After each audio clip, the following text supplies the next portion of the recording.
Grabar. Ahí estamos. Ya estamos grabando. ¿Qué tal? ¿Cómo te va, querido amigo de tantos años? Yo, ¿cómo lo voy a presentar? ¿Qué sé yo? A este tipo hay que tenerle más respeto porque tiene un currículum muy frondoso el tipo. Horacio Salaberry, presidente de Carvap, exdiputado provincial, y un amigo de muchos años. Anduvimos por allá hace tiempo en las lides de la política, luchando juntos. ¿Qué tal, Ya lo Lucho? creo, ¿Cómo te va? ¿Todo bien, bien? un placer encontrarme con vos después de tanto tiempo, por lo menos de forma virtual. Ya veremos cómo lo hacemos de forma presencial. Un Sí, gustazo, seguro. por supuesto, un gustazo. Poder Igualmente, estar con vos y charlar un rato. igualmente, che. Realmente es un gusto encontrarse con gente con la que hemos luchado juntos, codo a codo, ¿no? En su tiempo.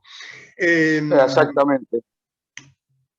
¿Cómo? Porque yo quería hacer un programa, es presidente de Carvap, y bueno, vamos a hablar por supuesto del sector agropecuario y de Carvap, como anda y todo eso. Pero primero quería hacer una introducción para que ustedes conozcan a este fenomenal personaje. Eh, los Salaberry son ingleses, ¿no?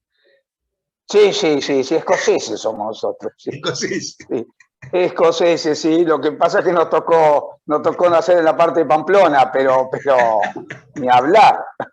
Bueno, contá, ¿de dónde vienen los Salaberry? Y mi abuelo Salaberry viene de Gendulain, que es un pueblito muy chiquito en el valle de Baztán, en Pamplona. Ajá, Así que somos navarros. Si bien Navarra no pertenece geopolíticamente al País Vasco, sí, la mitad de Navarra básicamente es un sector donde los vascos han estado durante siglos, ¿no es cierto? claro. Así que, y Pamplona básicamente es San Fermín, las corridas de toros, o sea, es la cuna de todo eso, ¿no? Así que de ese lugar proviene mi abuelo.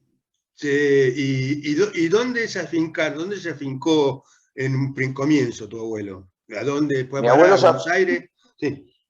no, vino, tuvo muy poquito en Buenos Aires, después vino acá a Suipacha.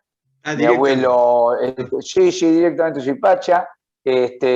Ingresó a trabajar en una firma importante que había de ramos generales, como se llamaba en esa época, ¿no en es esa cierto? época, claro. Trabajó, bueno, después fue creciendo dentro de la empresa, pasó a ser socio directamente y después fue uno de dos o tres titulares que tuvo esa firma, fue uno de los titulares y bueno, de esas personas que venían del País Vasco, esos vascos trabajadores, emprendedores. Mi abuelo tenía, de alguna manera, dominaba bastante el idioma inglés también y alguna parte de lo que era, había estudiado algo de contabilidad, porque lo habían puesto, una tía que tenía, lo había puesto pupilo en un colegio donde le habían enseñado, y entonces de Así alguna que manera lo eso le tuyo permitió. viene de herencia.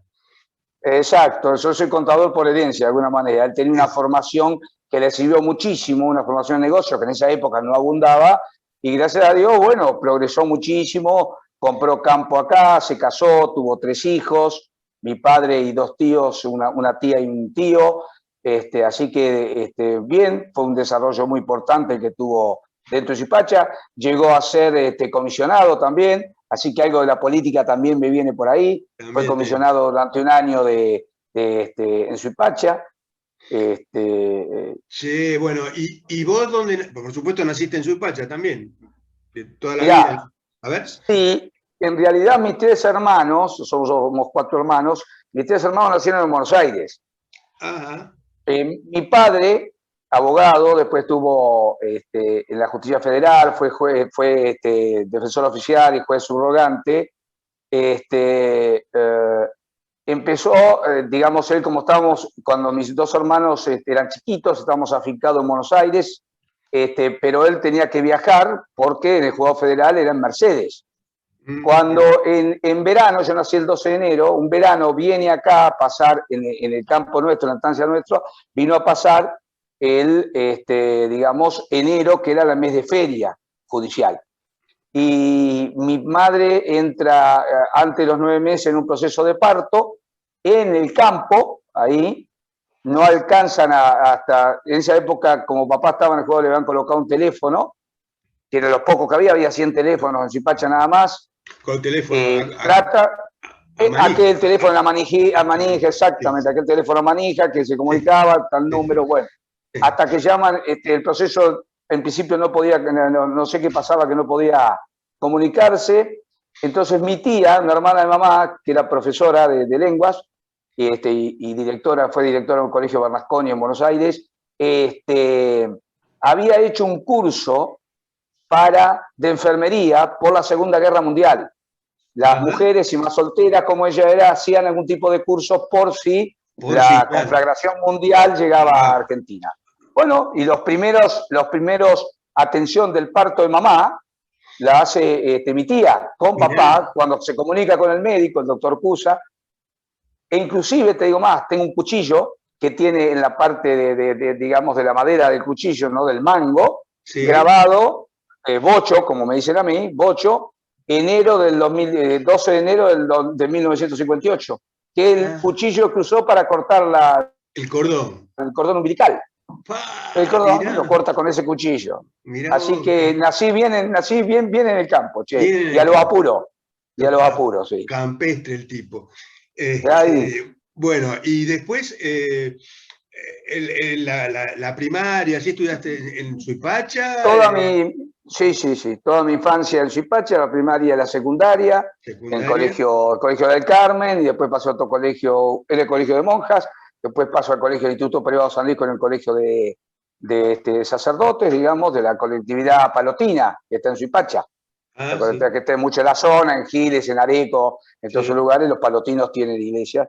Bueno, nosotros fuimos con mis hermanos también, fuimos a ese colegio. Bueno, cuando terminé la secundaria, se me ocurrió estudiar ciencias económicas. Estaba en duda entre medicina, mi tío, que también estaba acá, era médico, y tenía una duda entre medicina y ciencias económicas, y después por esas cosas me dediqué. Vos dirás, ¿qué tendrá que ver qué vocación tenía de médico a contador? Bueno, de última me decidí por ser contador y bueno, fui a estudiar. Y creo que debe estar agradecida a la humanidad, porque yo como médico hubiese hecho cualquier desastre. Sí, campeón. Yo no sé si sale acá. Bueno, vos naciste, estudiaste todo ahí en... Me fui a estudiar ciencias económicas a Buenos Aires. Sí. A Buenos Aires, sí, allá estuve unos años estudiando. Después, en ese proceso con mis hermanos, habíamos formado una empresa que se dedicaba a la confección de fardos, porque eso nos permitía trabajar en el verano. Mi hermano era estudiante de Derecho. Claro. Entonces, y mi hermano más chico ya no, porque mi hermano más chico es oficial del ejército. Él entra en el colegio militar porque mi abuelo materno era coronel del ejército, teniente coronel del ejército. Entonces él siguió esa vocación y entró, inclusive en el 82 fue a Malvinas, es veterano de guerra, mi hermano. Pero nosotros los civiles estábamos en el verano acá. Entonces, claramente nos pusimos a hacer y tuvimos un desarrollo importante, inclusive económicamente. Nos sirvió también para avanzar económicamente y solventar muchos gastos de los estudios. Si bien mi padre, por suerte, tenía la capacidad como para que nosotros estuviésemos en Buenos Aires, tenía un departamento allá también, pero eso nos sirvió muchísimo y nos sirvió también para conocer y empezar a trabajar en todo el ambiente rural, ¿no? ¿Y la patrona cuándo aparece? Contame esa que yo soy muy chusma, ¿viste? Y me encanta. Pero vos.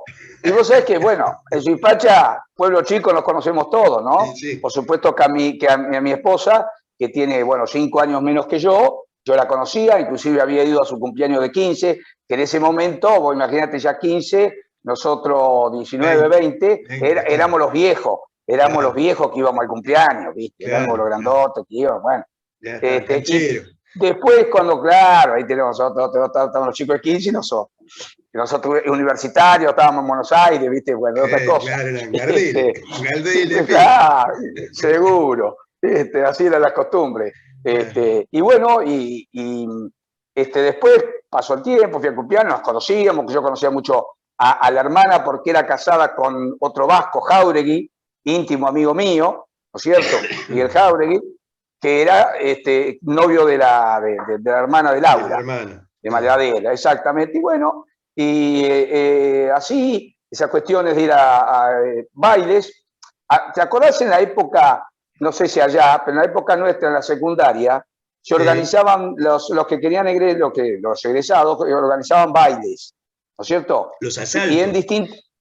No, bailes en distintos pueblos. Por ejemplo, en pueblos más chicos, por ejemplo, Suipacha es un pueblo más chico que en realidad está al lado casi pertenece a Suipacha, pero pertenece al Chacabuco en realidad.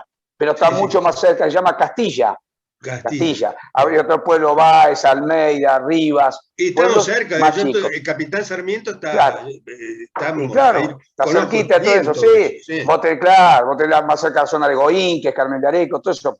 Entonces, las egresadas, las que iban a egresar, organizaban bailes ahí para juntar fondos. Y bueno, fui a un baile de eso de Castilla, como siempre, nos encontrábamos todos, qué sé yo, bueno, y ahí me encuentro con la que iba a ser mi señora, charlamos, bailamos un poco, que esto que lo otro, quedamos en vernos, y así empezó la cosa, por allá por 1979. ¿Y todavía seguí? Y todavía estoy acá. ¿Todavía? Duro en la noche. Sí, claro. ¿Y qué nació de eso? ¿Cuántos cachorros hay? Y tengo 3 hijos. 3 hijos. Y bueno, 3 hijos, Milagros, que de 1988, Fermín del 91. No las edades, ¿qué te importa? ¿Qué importa? A las mujeres no se le dice. Bueno, es muy jovencita. Y los varones, sí, 91, y los otros varones, Alfonso, Fermín y Alfonso, del 94. Qué memoria, porque sos contador, ¿te acordás de los números? Porque yo, si me preguntás, yo tengo 3 varones, pero si me preguntás de la edad de mis hijos, no me acuerdo la fecha de nacimiento ni loco. Yo me acuerdo mucho, ¿sabés por qué? Porque suelo usar muchas veces la fecha de nacimiento para las claves. Ah, claro, está bueno. ¿Viste que hoy hay que tener tantas claves, que tener un despelote de claves que no sabés qué es? No, todo. Además, ahora querés hablar con un banco, clave telefónica. El otro, las cosas. Tenés que tener la cabeza de Einstein para tener todas las claves. Entonces hay que tener, números que uno tenga una referencia. No ponga el cumpleaños, no ponga, o sea, fecha de nacimiento, cumpleaños, claro. No ponga, bueno, nombre, nada que sea falso. Claro, por cuántos números podés tener en la cabeza. Y empezar con los nombres de los perros, o qué sé yo cuánto. Claro, alguna, qué sé yo, ¿viste? Sí, claro. Bueno, vos... y que son, mi hija es abogada, Milagros es abogada. Sí. Y Fermín se licenció en administración. Y Alfonso está terminando una carrera también de gestión y administración en la Universidad de Palermo. Así que bueno, ahí están encaminados todos, gracias a Dios. Futbolistas, los otros dos. Mi hijo Fermín jugó, y Alfonso también, jugaron en la primera acá de Suipacha.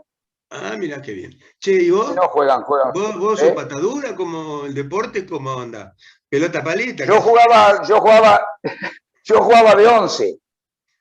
De 11, sí, de 11 a 11 y cuarto, después tenía que salir. Qué atorrante. No, en realidad, no, he jugado de 11, me tocó jugar los campeonatos Evita, pero también sí, en el 75, jugaba de 11, ¿verdad? Me defendía, ¿no? Mis hijos eran buenos, son buenos los dos, pero yo me defendía. Y después, con el tiempo, en Suipacha siempre se jugó lo que se llamaba el minifútbol, ¿te acordás las noches de cancha chica y arco chico? Bueno, vos y yo, para jugar al básquet no creo que hayamos podido. Bueno, como somos iguales, vos me decís, ¿y vos fuiste al arco? Sí, me dediqué al arco, pero en cancha chica. Claro. Allá arriba del travesaño no llegaba. No, el arco chico, sí, ahí me defendía. Y jugué, pero como 10 años en los veranos, si era profesional, yo todo, seguía jugando al arco en los veranos, en los torneos de verano acá en Suipacha. Así que hice fútbol bastante, me dediqué al arco, un poco de vago para no correr y otro poco, porque ¿qué iba a hacer? Algo había que hacer. Sí, contame un poquitín, después entramos en el tema del campo. Un poquitín, tu paso por la política, como diputado provincial. Fue muy largo, yo hice más de 30 años política. Claro, sí, bien. Pero yo empecé... Acotalo y contanos Sí, cómo no. las buenas experiencias y todas las amarguras, que son muchas más amarguras que positivas, ¿no? En general en la política es muy dura.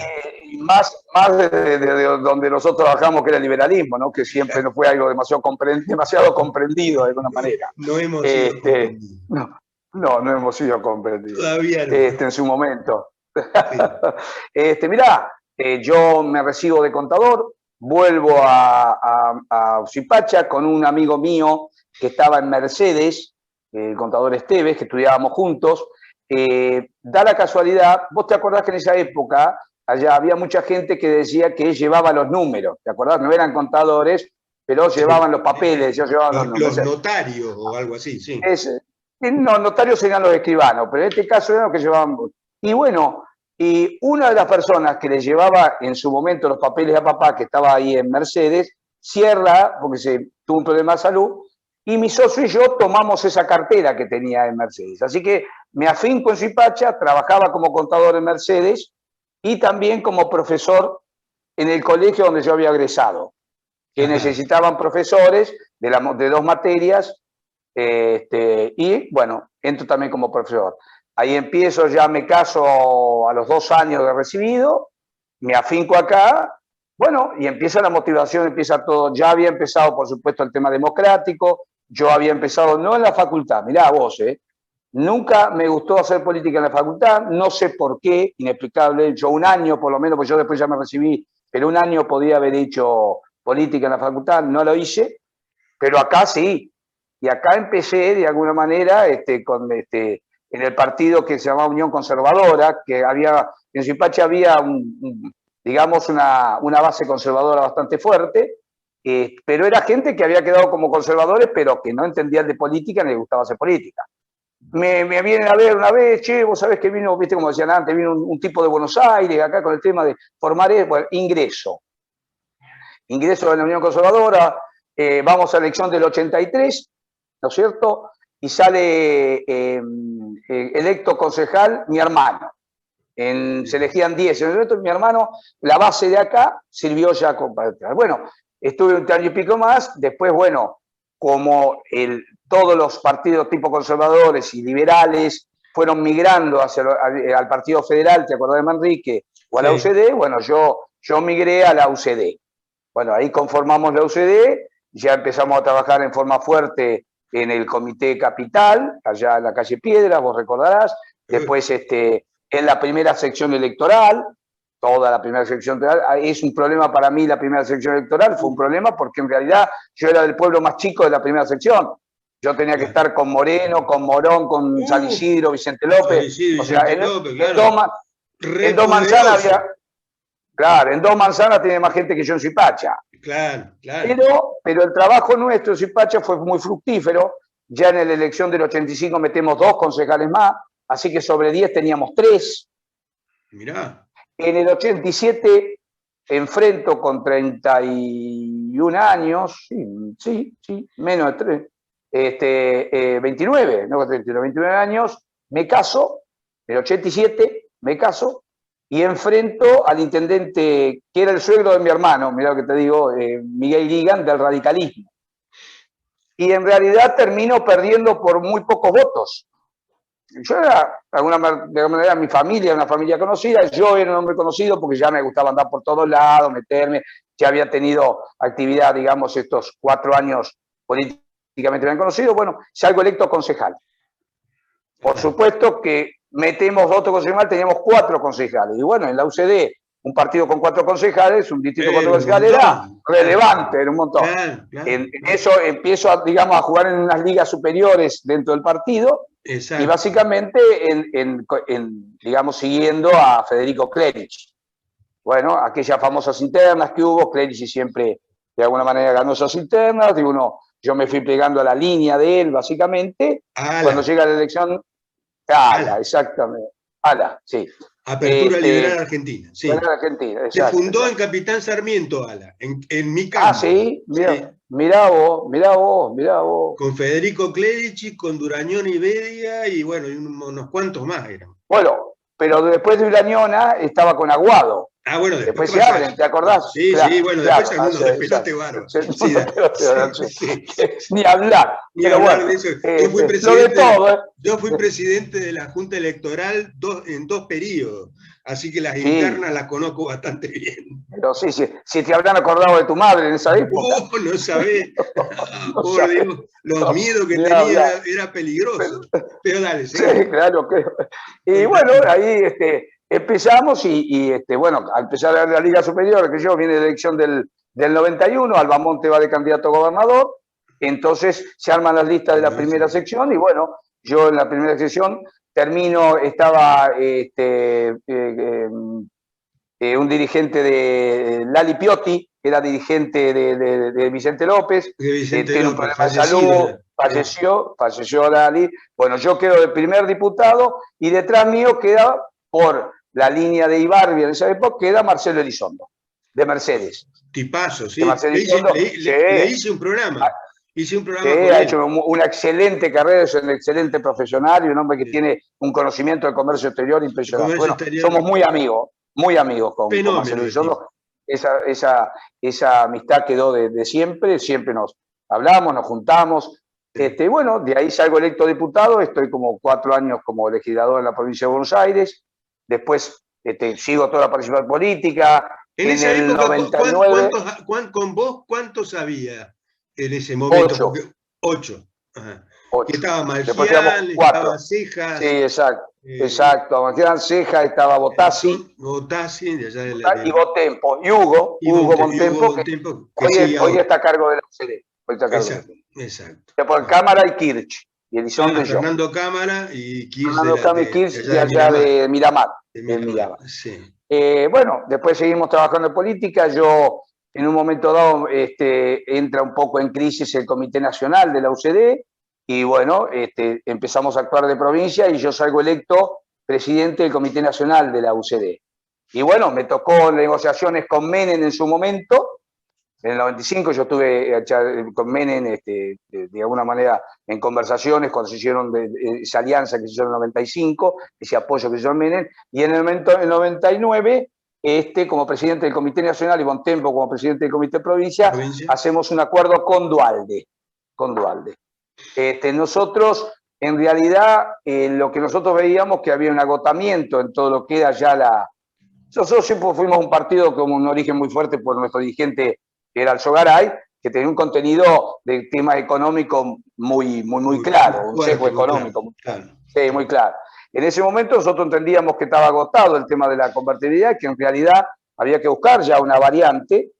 Y bueno, y de todas maneras, entre cuestiones que se dieron, hicimos una alianza con el ¿Cuál? entonces gobernador Dualde, y bueno, y yo salí electo legislador provincial suplente. Después, cuando se gana la gobernación Rucaus, vamos a provincia de Buenos Aires, nos hacemos cargo del Instituto de Promoción del Cooperativismo, el IPAC, de Acción Cooperativa. Y yo paso a ser su secretario su secretario de Estado como presidente del IPAC. Y después, por fines de 2002, hay una vacante en la Cámara de Diputados e ingreso nuevamente como legislador provincial. Así que fuiste 2 veces diputado. 2 veces fui Ah, diputado, sí. mira, no sabía eso. Posteriormente a eso ya dejé un poco la acción política, básicamente, y después de eso tuve una candidatura producto de alguna manera con de Narváez, producto un poco de el sentido que había tomado la dirigencia agropecuaria. ¿Te acordás que hubo hasta 11 diputados de origen agropecuario, Ah, muchos sí, dirigentes claro. nuestros, Sí, sí. inclusive Mario Yambías, que no salió electo, pero fue candidato por Carrió, y yo fui candidato en el 2013 con de Narváez, que Ajá. ahí irrumpe en la política Massa, que le gana las elecciones al kirchnerismo en su Sí. momento, y bueno, yo no salgo electo, bueno, y bueno, esa fue mi última, fue desde 2004 en adelante que dejé casi de hacer política hasta el 2013, más o menos 2007, 2013, ahí que tengo esa candidatura y después hasta el momento no he incursionado más en política y me he alejado un poco de la política ya hace como 7 años, 8, diría yo, que no.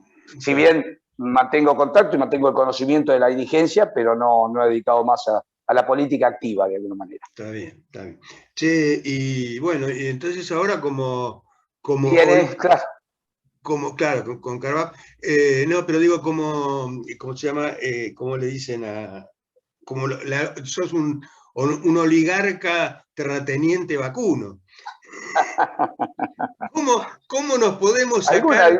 ¿Por qué cómo no nos podemos sacar eso que es tan fuerte, ¿no? La controversia entre el campo y la industria, o hay algo tan afincado en mucha gente metido en la cabeza que el tipo de campo es un oligarca, un no sé qué, cómo nos miran, ¿no? Las cuestiones que se colocan, las cuestiones que calan en el ideario público es muy difícil sacarlas. Es muy difícil.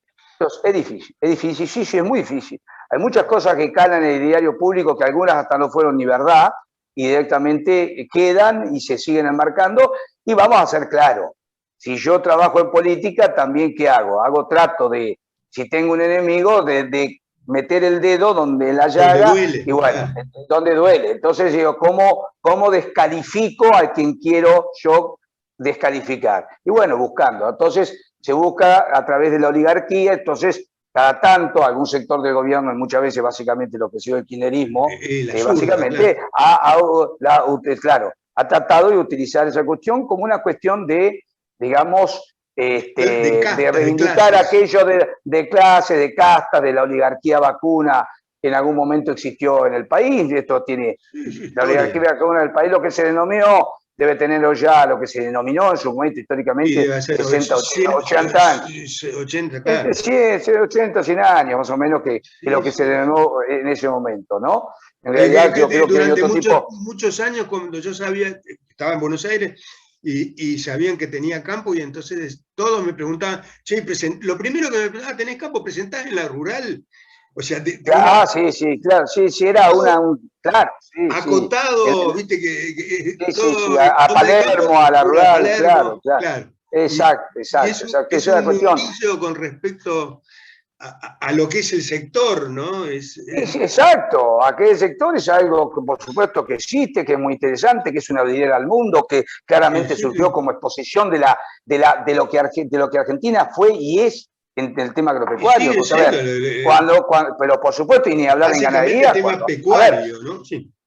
Exactamente, la gente que asiste internacionalmente a la Rural de Palermo, que es un evento internacional y bien, se queda maravillada de alguna manera de la característica que presenta Argentina y del poderío, tanto en los avances tecnológicos, el avance tecnológico en lo que es la agricultura, el avance genético en la ganadería de carne y de leche, es impresionante. Argentina en el mundo está instalada dentro de los países que tienen una agricultura de punta y de precisión y tienen una ganadería con una genética extraordinaria.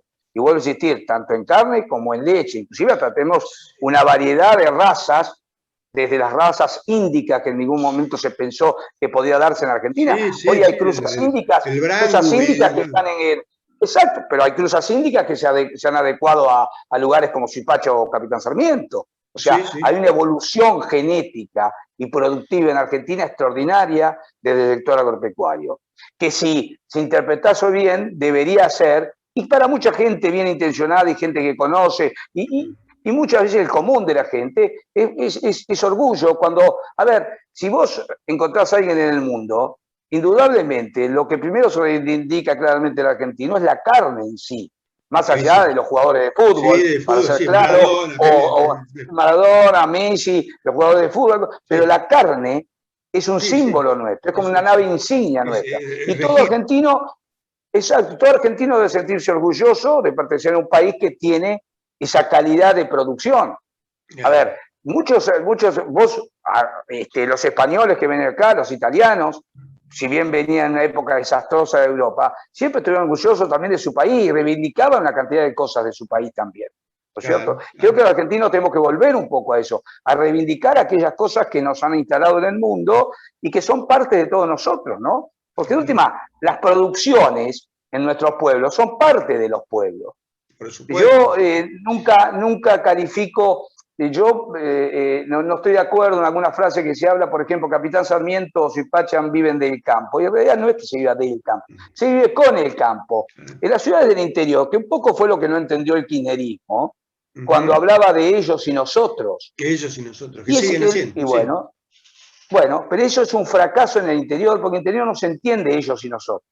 En realidad, en el interior vivimos todos juntos, nos conocemos en la ciudad del interior, vamos al mismo club, fuimos al mismo colegio, entonces no hay esos ellos y nosotros. Vivimos en comunidad, y esa es la realidad, y es lo que debemos reivindicar y tratar de no ingresar en este negocio de la grieta, sino en ver qué es bueno para nuestras comunidades del interior. Y ahí el campo cumple un rol importante, claro que sí, como todos los demás roles de la sociedad. El campo de alguna manera es la chispa disparadora, es la chispa que dispara un accionar económico.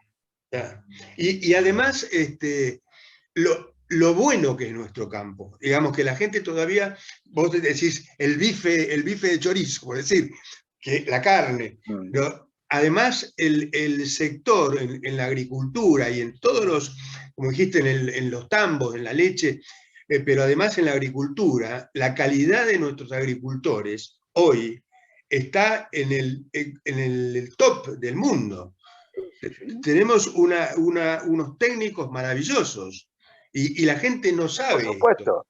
Y tenemos además del campo, digamos, propiamente, digamos, el campo de alguna manera pampeano, todo el tema de la agricultura, las economías del interior, el desarrollo, digamos, las economías regionales, el desarrollo que han tenido, la caña de azúcar, la yerba mate, el arroz, todas las producciones del Valle de Río Negro, todas las producciones de Mendoza, la horticultura. La horticultura realmente en Argentina deberíamos ser unos grandes exportadores de todo lo que es frutas y verduras. Lo que pasa es que tenemos determinadas limitantes muchas veces, y limitantes de tipo logística, de infraestructura, pero nosotros claramente todo ese sector se dinamiza muchísimo, o sea, todo el sector que integra lo que se llama en general el campo, que es todo lo que produce, digamos, una importante cantidad de riqueza, es un elemento muy dinamizador de la economía de las ciudades. La horticultura también lo es muy importante. Todo lo que es en base a la agricultura. Me causa gracia cuando te dicen muchas veces que la gente dice que el campo no da mucha mano de obra. Yo he comentado, ¿no?, por radio o en la tele, que se paren en el supermercado, en el medio del supermercado, y miren a su alrededor en el supermercado, y el 90% sale del sector agropecuario, porque además no miden todo lo complementario del sector. Es decir, mirá, te voy a dar un ejemplo. El marketing, sí, los envases, todo, traslado. El traslado. Si uno se pone a pensar, mirando lo que te estoy diciendo, vos ves una cajita de arroz, ahí hay la caja, el envase, el transporte, como dijiste, por el otro lado la yerba, por el otro lado la escoba, qué sé yo. Mirá, yo te voy a ser claro, Pimpi, yo no soy un antiindustrial, yo no me como la dicotomía de campo e industria, ¿me entendés? Eso es muy viejo. Tiene que estar perimido total. Pero en ese sentido, pero voy a dar un ejemplo de comparación, porque muchas veces cuando se habla de la industria, se habla de la generación de empleo, y es verdad, por supuesto que sí. En Argentina, en forma directa, la producción de cerdos supera la cantidad de empleados que tiene la industria automotriz. Claro, mirá. Y es uno de los sectores que dentro de lo agropecuario genera menos empleo. Para situarte como es, sí, y ojo, sí, ojalá tengamos mucha más industria automotriz, no digo que no, pero digo, la industria de la leche, el sector lácteo, tiene en forma directa e indirecta más de 125.000 empleos. Sí, sí. El empleo directo e indirecto supera casi el 32% de la masa laboral del país, que corresponde al sector agropecuario y agroindustrial. Que va junto, tan pegado. Escúchame, pero pueblos como, qué sé yo, Las Parejas, donde está la fábrica Apache, de mi amigo Castellani, que han tenido durante las épocas buenas del campo, de la agricultura, ha tenido mano de obra, digamos, desocupación cero. Tenían que traer de otros pueblos, y es toda metal mecánica.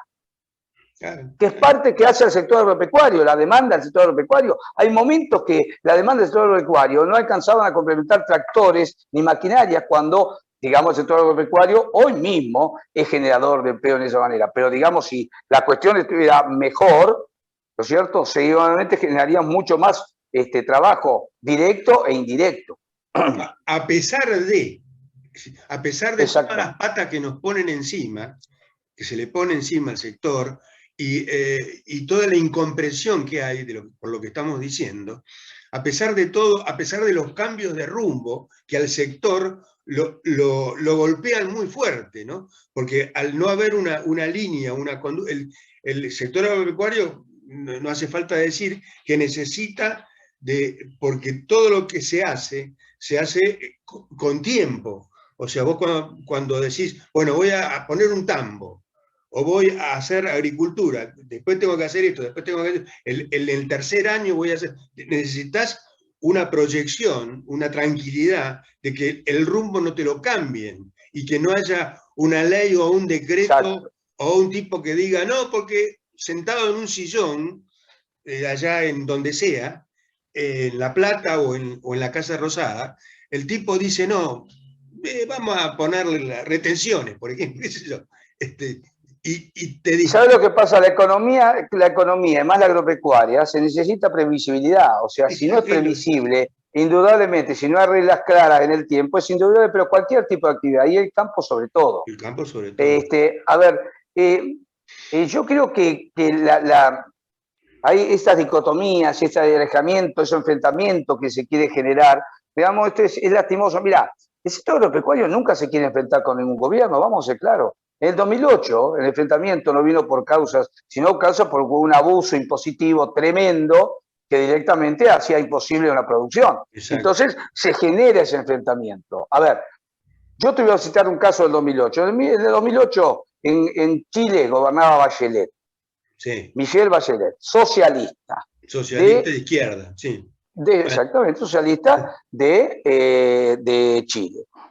Tuvo una huelga de camioneros tremenda, le cortaron todas las rutas duró 5 días. ¿Qué hizo Bachelet? Se sentó y acordó. En el 2008 nosotros no elegimos pelearnos. Claro. Lo que pasa es que el gobierno genera esa actitud y genera un enfrentamiento hacia el sector. A ver, las democracias modernas no se pelean con los sectores productivos. Acuerdan. Hay diferencia. Puede haber huelga, puede haber acciones hasta de fuerza, sí, pero se acuerda. No se trata, no se ahonda, ni se trata de enfrentar. Los gobiernos nunca deben ahondar las crisis, deben tratar de solucionarlas.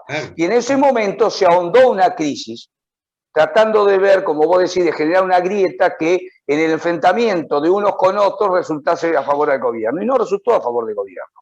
No resultó porque la sociedad conoce muchas veces, la sociedad saben distinguir, saben comprender. Y comprendieron que la cuestión no era de esa manera. Y además entendieron que los gobiernos, vuelvo a insistir, no se enfrentan con los sectores y que había que solucionarlo. Sin duda. Y por eso tardó tanto y por eso fue el enfrentamiento. Si no, indudablemente tendría que haber sido totalmente distinto. E inclusive, a lo largo del gobierno, en cada acción del kirchnerismo trató de enfrentar inclusive verbalmente la descalificación, como vos decías. Que son cosas que los gobiernos no deben hacer. No deben. Los gobiernos no pueden, no se debe hacer. El enfrentamiento no sirve. La ruptura de las sociedades no sirve. Lo que sirve es la armonía, los trabajos, los países que han superado las guerras, lo han superado con una armonía posterior, no con enfrentamiento. Ideas distintas, por supuesto, las tiene que haber y es válido, pero en el respeto claro de la cuestión, no el bueno y el malo, ellos y nosotros. Eso no debería existir. Exacto. Sí, en función ya como presidente de Carvap, bueno, ahí ingreso a Carvalho, te decía, para hacer un poco de historia. Dale. Ingreso después del 2008, yo fui protesorero y tesorero de la Rural de Suipacha. Como, ¿a dónde te van a poner si sos contador? De tesorero. Tesorero.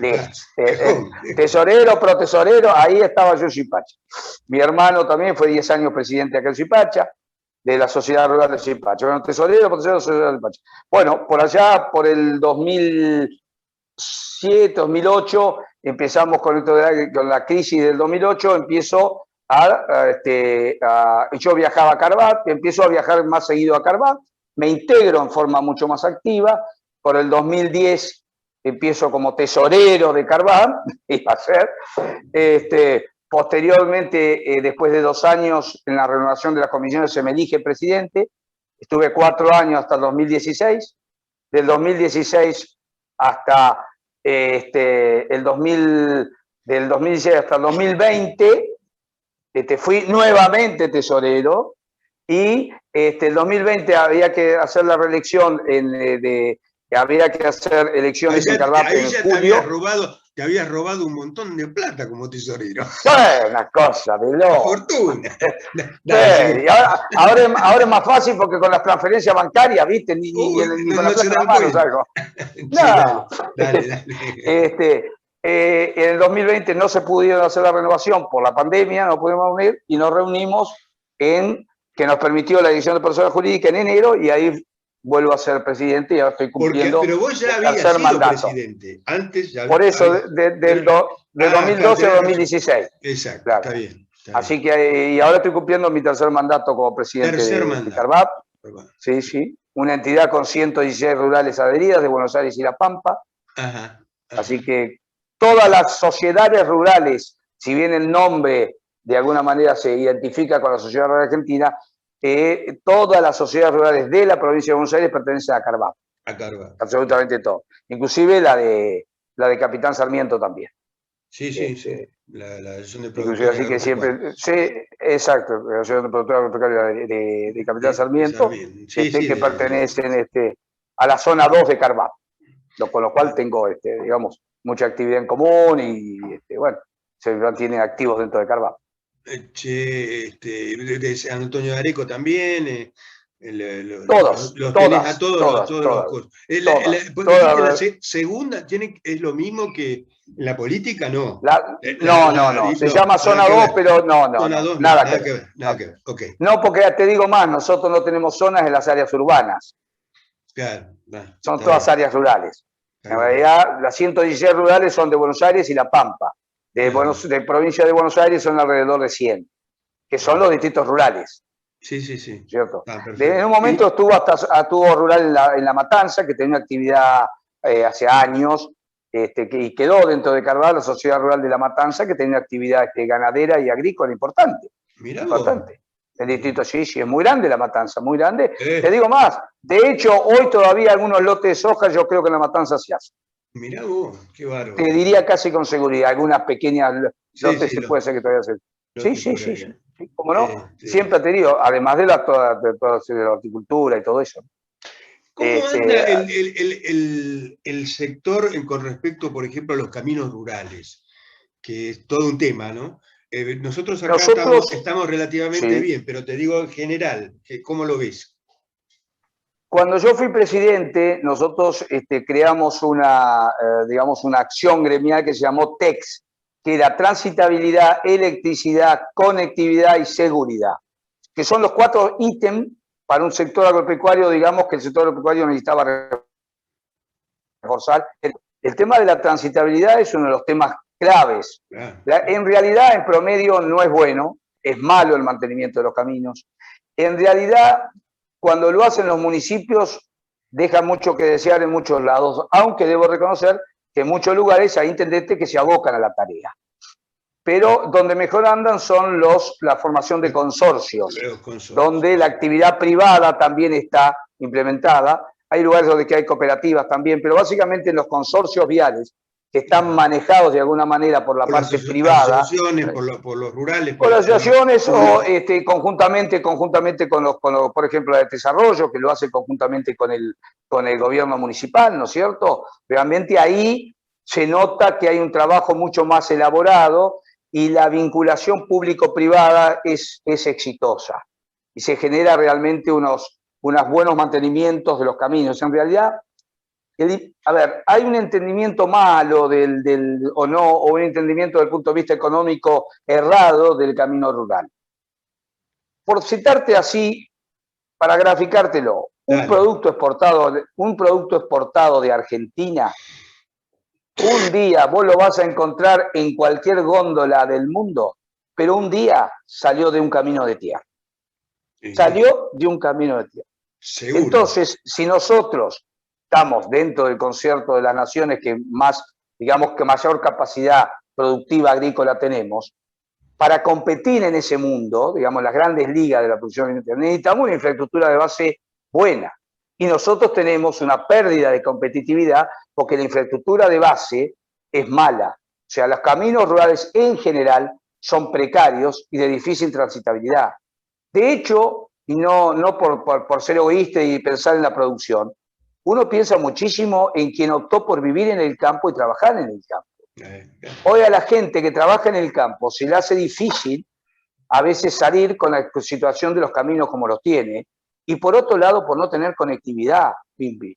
La conectividad es un tema que ha venido, por supuesto, para quedarse, hoy es y que es parte de la fundamental. Entonces no podemos tener un sector agrícola sin conectividad. A ver, la persona que optó con sus hijos vivir en el campo, esos hijos van al colegio, y te digo más, en la secundaria articulan con el pueblo. En algunos lugares vienen hasta con las notebooks. Ahora llegan a su lugar, y en algunos lugares más remotos o más distantes no hay ni electricidad. Ojo, no toda la provincia de Buenos Aires rural tiene electricidad. No, hay grandes extensiones sin electricidad. Ponele que tenga electricidad, no tiene conectividad.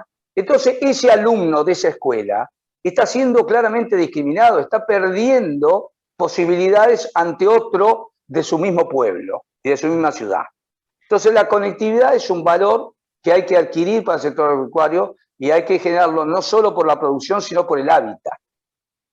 Después viene todo lo que es el tema eléctrico y básicamente el tema seguridad, que es un tema que se ha avanzado mucho. La seguridad rural a través del Comando de Patrullas Rurales, que en su momento se interactuó con el gobierno provincial y Carvap y se creó este Comando de Patrullas Rurales. Esto fue al final del gobierno de Scioli, cuando estaba Granados, de ministro. Realmente se hizo una buena acción en ese momento y se creó el Comando de Patrullas Rurales, que anda muy bien. Inclusive tiene una simbiosis con el sector, que el sector lo apoya, porque lamentablemente los recursos son escasos, faltan baterías, falta cubierta, falta combustible, falta de todo. Las rurales colaboran con eso y realmente se ha generado y se ha revertido mucho la inseguridad en el tema rural. Hay casos, seguramente que los hay casos lamentablemente de vejiatos y muchas veces muchos casos de ingresos en la vivienda. Exacto. Y después el tema de los bolsas de inseguridad por decirlo. Pero realmente se ha avanzado mucho en eso. Entonces, un campo moderno, por ejemplo, yo a veces reniego de que muchos de los recursos que el campo genera no vuelven a esa infraestructura que va a generar más recursos. Esa es la idea. Claro. Exactamente, es que por ahí pasa la cuestión. Digamos, los países desarrollados que piensan en grande, dice, a ver, ¿qué sector me puede traer más generación de riqueza?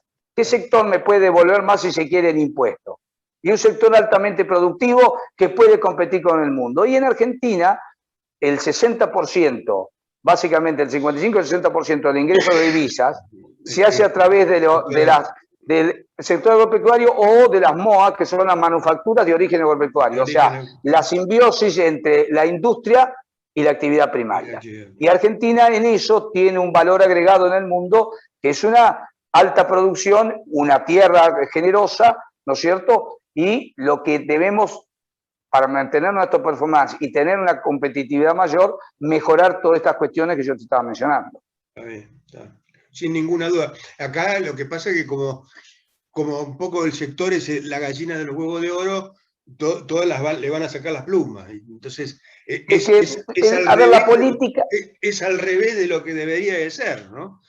La política lo ve al sector agropecuario como un sector dinamizador de la economía, sí, pero cuando se sienta en el gobierno lo ve como un sector de caja. Entonces está más preocupado por la caja, dónde saco para poner en la caja, que ese sector produzca. Y esa es la dicotomía que se genera. Y a ver, los impuestos, como contador lo digo, por supuesto que le sirven a la sociedad para generar una cantidad de cosas. Sí, seguro. Pero que van en contra de la inversión, van en contra de la inversión.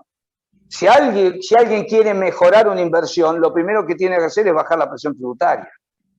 Yo te voy a dar un ejemplo claro de la presión tributaria, no solo para nosotros, para el sector agropecuario. Un argentino que gana 40.000 pesos, que el 70% lo consume en alimentos, que básicamente es lo que económicamente está comprobado, y el resto en servicios, se le queda el Estado con 9.700 pesos mensuales de impuesto a través del IVA, solamente a través del IVA. Quiere decir que 25% casi del salario de esa persona se lo comió el impuesto al valor agregado, se comió la avidez fiscal. Entonces, la avidez fiscal va en contra del crecimiento, va en contra, ¿no es cierto?, de la inversión. Por eso es muy necesario en Argentina revertir el tema impositivo. O sea, meter más gente. No puede una Argentina trabajar con el 50% que pague impuestos y el 50% no. Pero parte de esa informalidad, por supuesto que está el que nunca quiso pagar, pero parte de esa informalidad también tiene origen en que la persona que se ajusta tributariamente no puede trabajar. No. Entonces, la presión tributaria es tal que no le permite. Yo profesionalmente... Como lo conoces muy bien el tema. Pero yo tengo inclusive en el estudio nuestro, yo tengo gente que necesita hoy personal. Pero dadas las leyes laborales y el costo adicional de un empleado, no lo toma. Claro. Y andá, salí a la calle y hablar con cantidad de empresarios y pasa eso. Y además con cuentapropista, que también necesitarían un colaborador y no lo pueden hacer. Seguro. ¿No es cierto? ¿Por qué? Porque esa presión tributaria es absorbente. ¿Y por qué? Porque hay un gasto público excesivo. Entonces, son estas cosas que debemos ir trabajando y generando. Es quien nació primero, el huevo o la gallina. Acá vos sabés mejor lo que estás diciendo, es que un mecánico no se anima a tomar un ayudante, o el mecánico, o el que sea, el que pinta. No quieren tomar gente por la responsabilidad, por un montón de cosas. Y la industria es muy difícil, juicio, claro. La industria exactamente, del juicio, es muy difícil. Yo te voy a hacer un ejemplo. El otro día vino una persona que tiene dos camiones al estudio y planteaba que, bueno, había un chofer que, bueno, tenía un problema dentro de su matrimonio y, bueno, empezó a tomar, digamos, se puso alcohólico.